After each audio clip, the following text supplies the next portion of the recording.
Hello out there, Bloom Tribe. I wanted to do a piece on change versus unexpected change. Um, Before we get there, I will say you will hear baby noises in the background. Those of you that follow me or know me know that I have kids, and so that's my reality. So in most of my posts, even when I watch them back, I can hear kids giggling or screaming or running or playing. I know there was one on a couple posts ago where Carter's cars got stuck together, and you would think it was like the end of his world. So you can hear him screaming. Um, but I also thought I should probably explain that he's fine. He just had his car stuck together, which was a very emergent issue in his world. So, quick disclaimer: I have kids, so you're going to hear them in the background because they are such part of my world. Hashtag mom boss. Anyway, I wanted to do a piece on change versus unexpected change because I've gotten a lot of people reaching out to me saying, yeah, but and change is great. A lot of my platform revolves around transformation and growth and personal change and how to manage that and be educated about it and understand what the change process is, create lasting change. Um, so I've had a lot of people that are reaching out to me saying, yeah, all that's great, but what if the change that's happening in my life is not something that I wanted? It's not something I necessarily created. It is unexpected, and it's something that just crashed into my world, and my world is tips upside down, and it's all in upheaval.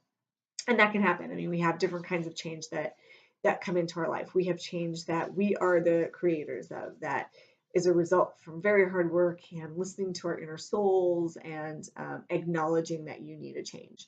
Um, and then we have change that just happens one day in a split second, and it's something that you may not see coming at all, and it does just rock you to your core.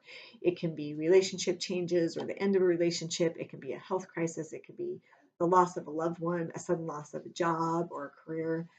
And the thing that I think people want is an answer to why that happened instead of why am I creating change. The why ends up on a different side of it. So instead of, why do you want to change? What's your why to be the catalyst for change? People want the answer to why did this happen to me?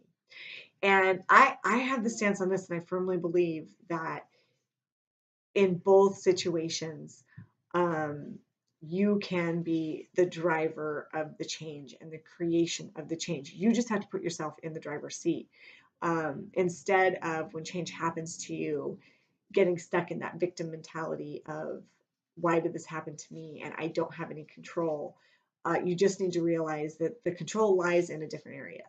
And so, um, what I know of the biggest types of unexpected change that I have had within myself or what I've seen clients go through is that with every great part of change and unexpected change comes a phenomenal amount of growth. You're about to go into a growth spurt. You just may not have chosen to do it in your life, but it is the thing that is the catalyst to get you there where maybe you wouldn't have been able to create that kind of change in your life.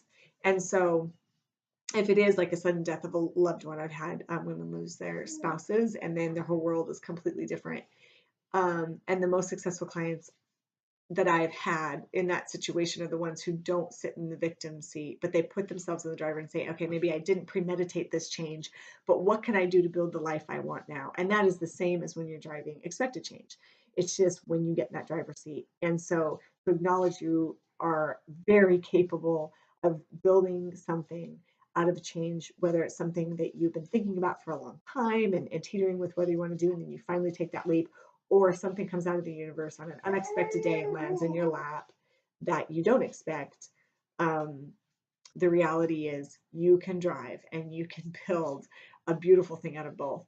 You just have to deal with the emotions of both situations. Now, I won't say they're different emotions. I won't say they're more emotions. The situation is just different because in change is change, right? So it is scary, and so there's a lot of fear. It can be exciting in both situations. Um, it can create a lot of sadness.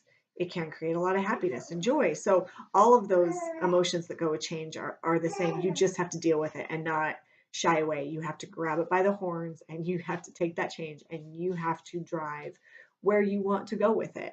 And so, for all of you that are really grappling with an unexpected change, and I've been there, I've done that, and it can rock you to your core. But when you get to the other side of it, anybody who's gone through it before you would tell you, and you will tell yourself eventually, of I wouldn't be the person that I was today without that change. Like it builds your fabric in a way that is slightly different than when you plan the change yourself. It teaches you some different skills and different things about what you're made of. So blessings to people who get that unexpected change and are able to grab onto it and get yourselves into that driver's seat. You're fully capable of it, and you're going to be an even better person for it. Just drive.